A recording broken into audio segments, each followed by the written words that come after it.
नमस्कार साथियों, आप सभी का स्वागत है, अभिनंदन है मेरे YouTube चैनल रियल ज्ञान विद RKG में।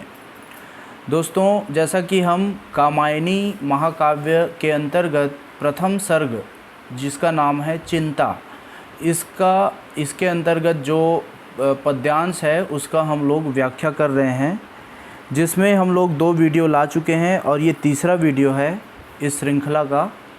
तो हम यहाँ पे 16वें पद में आए हैं और इसका हम व्याख्या करेंगे। चलिए, तो समय को नष्ट न करते हुए हम पढ़ते हैं। शक्ति रही हाँ शक्ति प्रकृति थी, पद तल में विनम्र विश्रांत, कपती थी धरणी उन चरणों से होकर प्रतिदिन ही आक्रांत। स्वयं देव थे हम सब तो फिर क्यों न विशृंखल होती सृष्टि, अरे अचानक हुई इसी से कड़ी आपदाओं की वृष्टि। तो कठिन शब्दों को देख लेते हैं। यहाँ पे कठिन शब्द है जैसे पद तल। पद तल का अर्थ है चरण में, विनम्र का अर्थ है झुकी हुई, विश्रांत का अर्थ है थक कर, आक्रांत का अर्थ है भयभीत होकर, विशृंखल का अर्थ है अव्यवस्थित। तो इसकी व्याख्या करते हैं दोस्तों। यहाँ पे कहा गया है कि शक्ति रही हाँ शक्ति प्रकृति थी, पद तल में विनम्र विश्रांत। तो मनु कहते हैं कि देवताओं की भुजाओं में अत्यंत शक्ति थी, है ना। शक्ति जो है वह विद्यमान थी और प्रकृति भी उनके समक्ष पराजित होकर नम्रता के साथ उनके चरणों में झुक गई। ठीक है। शक्ति रही हाँ शक्ति प्रकृति थी, पद तल में विनम्र विश्रांत। तो उनके देवताओं के चरणों में प्रकृति झुक गई थी और कंपती धरती उन चरणों से होकर प्रतिदिन ही आक्रांत। धरती उनके चरणों से पद दलित होकर नित्य कांपती रहती थी। तो वास्तव में यहाँ पर प्रकृति के पराजित होने का अर्थ यह है कि देवताओं ने समस्त प्राकृतिक वस्तुओं पर अपना अधिकार कर लिया था और कंपित धरती से यह आशय है दोस्तों, यहाँ पे कंपती धरती बोला गया है, तो इसका यह आशय है कि देवता जहाँ भी आक्रमण करते थे वहाँ के निवासी भयभीत होकर अपनी पराजय स्वीकार कर लेते थे। ठीक है। इसके बाद आगे है स्वयं देव थे हम सब तो फिर क्यों ना विशृंखल होती सृष्टि। तो मनु कहते हैं कि इस कारण से देवताओं में अहंकार उत्पन्न हो गया था, तो उन्होंने यह समझ लिया कि वे स्वयं ही अपने कर्मों के नियामक है और वे पूर्णतः स्वायत्त है। स्वायत्त मतलब स्वतंत्र है, किसी का वश नहीं है उन पर। ठीक है। अर्थात वो जो भी कुछ करना चाहे उसके करने के लिए वे क्या है, स्वतंत्र हैं। ठीक है। तो स्वयं देव थे हम सब तो फिर क्यों न विशृंखल हुई सृष्टि, अरे अचानक हुई इसी से कड़ी आपदाओं की वृष्टि। तो इस प्रकार उनके संयमहीन कार्यों के कारण ही संसार की सारी व्यवस्था छिन्न भिन्न होने लगी, है ना। तो इन्हीं के कारण क्या है, इनके संयमहीन कार्यों से ही आपदाओं की वृष्टि हुई, आपत्तियों की भयंकर वर्षा हुई और उन्हें अनेक विपत्तियों का सामना करना पड़ा। ठीक है। चलिए अब आगे चलते हैं। गया सभी कुछ गया, मधुरतम सुरबालाओं का श्रृंगार, उषा ज्योत्सना सा यौवन स्मित, मधुप सदृश निश्चित विहार। भरी वासना सरिता का वह कैसा था मदमत्त प्रवाह, प्रलय जलधि में संगम जिसका देख हृदय था उठा करा। तो इसमें कठिन शब्दों को देख लेते हैं। ज्योत्सना का अर्थ है चांदनी, स्मित का अर्थ है मंद मुस्कान, विहार का अर्थ है भोग विलास, मदमत्त का अर्थ है मतवाला अर्थात नशे में मस्त, प्रवाह का अर्थ है तीव्र वेग और संगम का अर्थ है मिलन। तो इसके अर्थ को देखते हैं।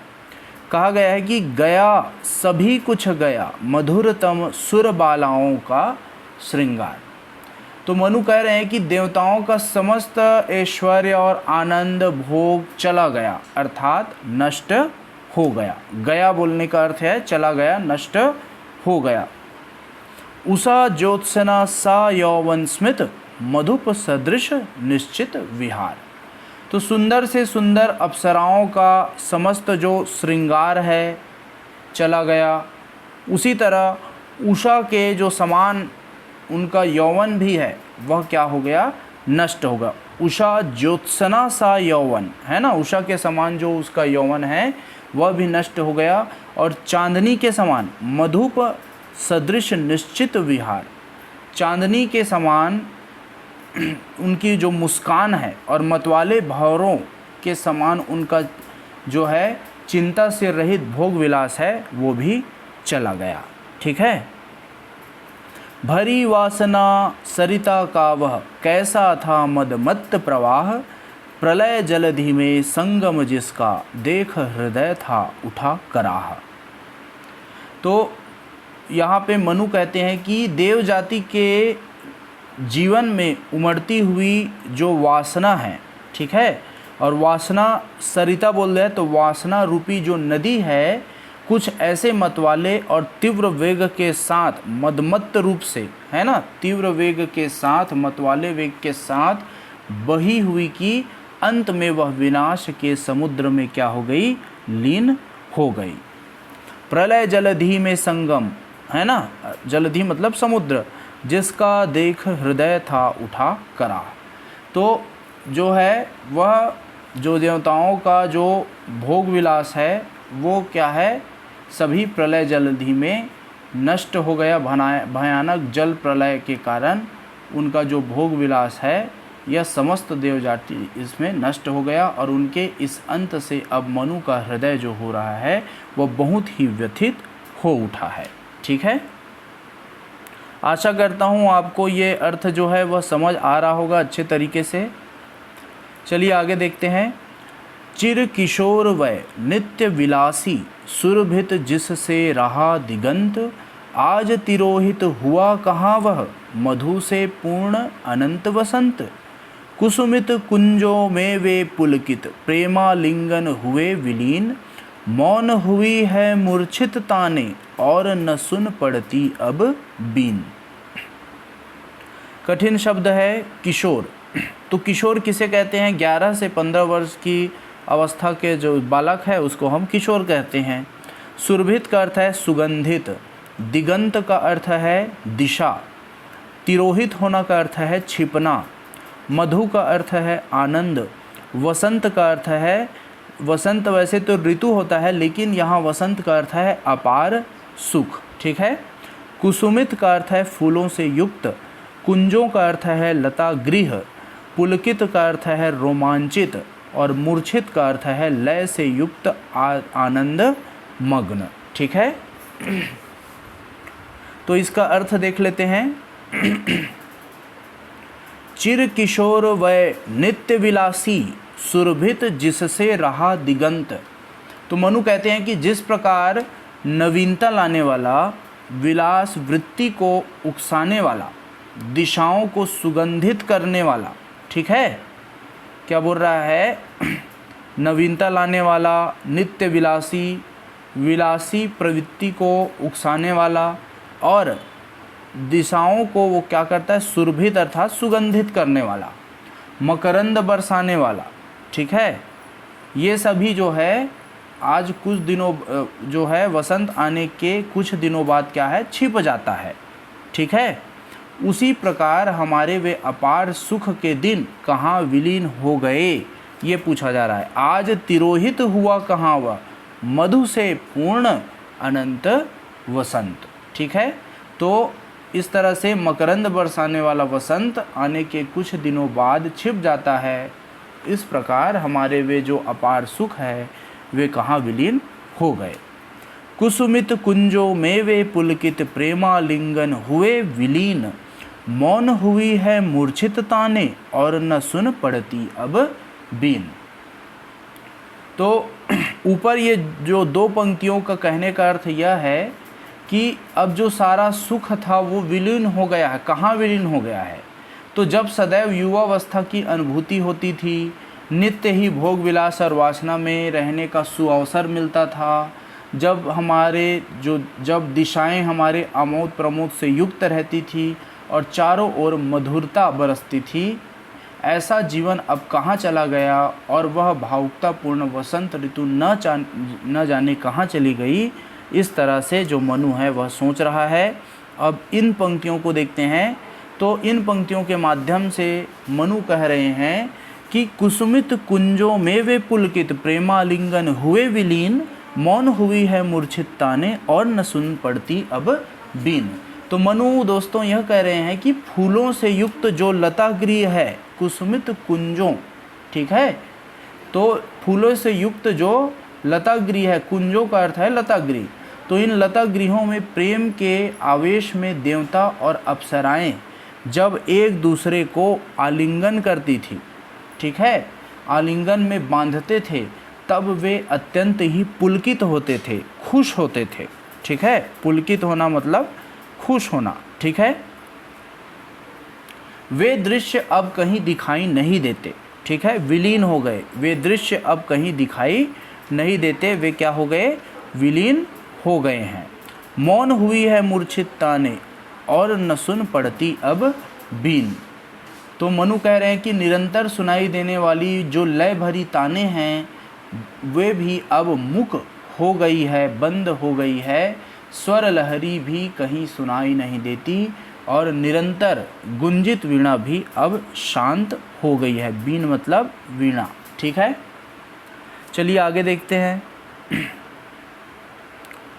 अब न कपोलों पर छायासी पड़ती मुख की सुरभित भाष, भुज मूलों में शिथिल वशन की व्यस्त न होती है अब माप।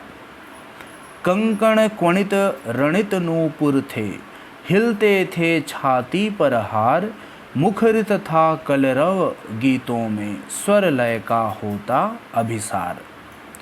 तो इनमें हम कठिन शब्द को देखते हैं। सुरभित भाप कहने का अर्थ है सुगंधित सांसें, भुज मूलों का अर्थ है बगलों, वसन का अर्थ है वस्त्र, माप का अर्थ है आकार, कंकण का अर्थ है कंगन, नुपुर का अर्थ है घुंघरू, मुखरित का अर्थ है गुंजित, कलरव का अर्थ है मधुर संगीत, अभिसार का अर्थ है प्रेमी और प्रेमिका क्या मिलाप। तो अर्थ को देख लेते हैं। अब न कपोलों पर छायासी पड़ती मुख की सुरभित भाष, भुज मूलों में शिथिल वसन की व्यस्त न होती है अब माप। तो मनु कहते हैं कि जब अप्सराएं जो हैं वह निकट बैठकर गहरी सांसें लेती थी, ठीक है, सुरभित भाष का अर्थ है जो है वह गहरी सांसें लेती थी, ठीक है, सुगंधित सांसें लेती थी, तब उनके मुख से निकलने वाली सुगंधित उच्छ्वास देवताओं के गालों को स्पर्श करते ही, कपोल मतलब क्या है, गाल, देवताओं के गालों को स्पर्श करते ही छाया की तरह शीतल प्रतीत होती थी, ठीक है, छाया सी पड़ती, ठीक है, तो छाया की तरह शीतल प्रतीत होते थे। साथ ही वासना के आवेग में जब देवबालाएं देवताओं का आलिंगन करती थी, तब उनके वस्त्र अस्त व्यस्त होकर देवताओं के बगलों तक आकर बिखर जाते थे, ठीक है। भुज मूलों में शिथिल वसन की व्यस्त न होती है अब माप। तो यह बोला जा रहा है, लेकिन अब ये सब जो दृश्य है यह दिखाई नहीं पड़ रहे हैं, ये मनु कह रहे हैं। तो मनु इन पंक्तियों में देवताओं के जीवन में भोग विलास की निरंतर और परंपरा का जो वर्णन है वह कर रहे हैं। तो देवताओं, अप्सराओं और पद्मिनी स्त्रियों के बारे में यह कवि प्रसिद्धि है कि उनके शरीर और सांसों से मधुर सुगंध निकलती है, ठीक है। आगे के 2 लाइन पढ़ते हैं। कंकण क्वणित रणित नूपुर थे, हिलते थे छाती पर हार, मुखरित था कलरव गीतों में स्वर लय का होता अभिसार।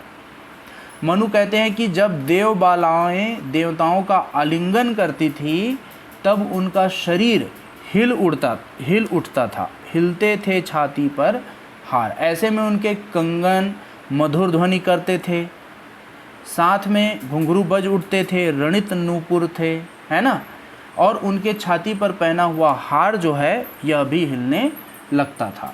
और चारों तरफ मुखरित था कलरव, गीतों में स्वर लय का होता अभिसार। और चारों तरफ संगीत की मधुर ध्वनि गूंजने लगती थी और इन गीतों में स्वर एवं लय परस्पर मिले रहते थे। आगे देखते हैं दोस्तों। सौरभ से दिगंत पूरित था, अंतरिक्ष आलोक अधीर, सब में एक अचेतन गति थी, जिसमें पिछड़ा रहे समीर। वह अनंग पीड़ा अनुभव सा, अंग भंगियों का नर्तन, मधुकर के मरंद उत्सव सा, मदिर भाव से आवर्तन। कठिन शब्दों को देखते हैं। सौरभ का अर्थ है सुगंध, दिगंत का अर्थ है दिशाएं, अंतरिक्ष का अर्थ है चारों ओर का वातावरण, आकाश। आलोक अधीर कहने का अर्थ है दोस्तों कि प्रकाश से चंचल होना, प्रकाश से भी चंचल होना। अचेतन का अर्थ है मस्ती, अनंग पीड़ा का अर्थ है काम पीड़ा, अंग भंगिमा का अर्थ है विविध अंगों का हाव भाव, मरंद उत्सव का अर्थ है पुष्प रस, और मदिर भाव का अर्थ है मस्त भाव, आवर्तन का अर्थ है घूमना। व्याख्या करते हैं। सौरभ से दिगंत पूरित था, अंतरिक्ष आलोक अधीर, ठीक है। वह सब में एक अचेतन गति थी, जिसमें पिछड़ा रहे समीर। तो मनु कह रहे हैं कि देवताओं के जो भोग विलास का उल्लेख करते हुए मनु जी कह रहे हैं कि उस समय सभी दिशाएं सुगंध से परिपूर्ण रहती थी और आकाश भी पूरी तरह से प्रकाशमय रहता था, ठीक है। मलय पवन की मस्त गति की बड़ी ही प्रशंसा सुनते हैं, ठीक है। मलय पवन की मस्त गति की बड़ी प्रशंसा सुनते हैं, पर यहाँ सभी ऐसे आनंद में थे कि उनके आगे समीर भी हार मान लेता था। पिछड़ा रहे समीर बोल रहा है, ठीक है। तो देवताओं में एक ऐसी अचेतन गति विद्यमान थी जो पवन के वेग से भी तेज थी, अर्थात देवताओं के भोग विलास की गति वायु के वेग को भी पीछे छोड़ने वाली थी। देवता निरंतर भोग विलास में लीन रहने के कारण अपना होश खो बैठे थे और उन्हें भविष्य का कोई भी ध्यान, बिल्कुल भी ध्यान नहीं था, ठीक है। आगे के पद पढ़ते हैं। वह अनंग पीड़ा अनुभव सा, अंग भंगियों का नर्तन, मधुकर के मरंद उत्सव सा, मदिर भाव से आवर्तन। तो मनु कहते हैं कि जब देवबालाएं किसी बहाने से अपने विविध अंगों को मोड़कर कई तरह के हाव भाव के साथ जब नृत्य करती थी, अंग भंगियों का नर्तन, ठीक है, तो इस बात का संकेत मिलता था कि उन्हें काम पीड़ा की अनुभूति हो रही है। अनंग पीड़ा अर्थात काम पीड़ा की अनुभूति हो रही है। उनकी इन अंग चेष्टाओं को देखकर देवता भी उनके यौवन रस का पान करने में रत हो जाया करते थे, ठीक है। तो मधुकर के मरंद उत्सव सा, मदिर भाव से आवर्तन कहने का अर्थ है कि यहाँ देवताओं की तुलना भंवरे से की गई है कि जिस तरह मधुकर अर्थात भंवरा, जिस तरह एक भंवरा फूल के एक फूल से दूसरे फूल का रस लेता है, फिरता है, उसी तरह देवता भी रस पान करने में लगे रहते थे। और इस तरह इन पंक्तियों में देवताओं की तीव्र भोग विलास की प्रकृति को उद्घाटित किया गया है, ठीक है। नेक्स्ट देखते हैं। सुरभिमय वदन अरुण, वे नयन भरे आलस अनुराग, कल कपोल था जहाँ बिछलता, कल्प वृक्ष का पीत पराग। तो इसमें कठिन शब्द है। सुरभिमय का अर्थ है मदिरा की गंध से परिपूर्ण, वदन का अर्थ है मुख, कल का अर्थ है सुंदर, बिछलता का अर्थ है फिसलता, और पराग का अर्थ है पुष्प रज। तो यहाँ पे बोला गया कि सुरभिमय वदन अरुण, वे नयन भरे आलस अनुराग, कल कपोल था जहाँ बिछलता, कल्प वृक्ष का पीत पराग। कहने का अर्थ यह है कि मनु कह रहे हैं कि उनके मुख से सदैव मदिरा की गंध से परिपूर्ण रहा करते थे, ठीक है। सुरासुर भी में मदिरा के गंध से परिपूर्ण रहा करते थे उनके मुख। किनके मुख? देवताओं के। रात्रि में देर तक जागने के कारण उनके आलस्य और प्रेम भरे नेत्र हमेशा लाल रहते थे। नयन भरे आलस अनुराग, ठीक है। उनके सुंदर गालों की पीली सी आभा के सामने कल्प वृक्ष का पीला पराग भी अपनी चिकनाहट, उज्ज्वलता और आभा में तुच्छ प्रतीत होता था। कल कपोल, कपोल का अर्थ है गाल, जहाँ बिछलता कल्प वृक्ष का पीत पराग, अर्थात कल्प वृक्ष का जो पीलापन है वह भी तुच्छ प्रतीत होता था। चिकनाहट, उसका उज्ज्वलता और आभा जो है तुच्छ प्रतीत होती थी इनके कल कपोल, इनके गालों के सामने। तो इन पंक्तियों में मनु देवबालाओं के अपूर्व सौंदर्य और वासना में उनके निरंतर अनुगमन का वर्णन कर रहे हैं। तो दोस्तों, आशा है आपको यह जो मैं व्याख्या कर रहा हूँ यह आपको अच्छे से समझ आ रहा होगा। तो इस तरह से हमने ये 3 वीडियो देख लिए जिसमें मैंने आपको 1 से 40 तक के छंदों के बारे में मैंने व्याख्या करके आपको बता दिया। ये चिंता सर्ग के अंतर्गत 1 से 40 का मैंने बता दिया है। अब नेक्स्ट वीडियो में मैं 40 से 80 तक के जो छंद है उनको मैं व्याख्या करके आपको बताऊंगा, ठीक है। क्योंकि वीडियो लंबा हो जाएगा तो आपको उतना सरस नहीं लगेगा, इस कारण मैं छोटे छोटे टाइम में बांध दिया हूँ इसको, है ना, ज़्यादा लंबा नहीं खींचूँगा। तो चलिए मैं नेक्स्ट वीडियो में आगे की व्याख्या लेकर आपके सामने प्रस्तुत हो जाऊंगा। अगर आपको यह वीडियो अच्छा लगे तो आप इसको लाइक कीजिए, शेयर कीजिए, और अगर आप हमारे चैनल में नए हैं तो सब्सक्राइब करना न भूलें, ताकि और भी अलग अलग प्रकार के वीडियो लेकर लाऊं तो आपको आसानी हो, ठीक है। धन्यवाद।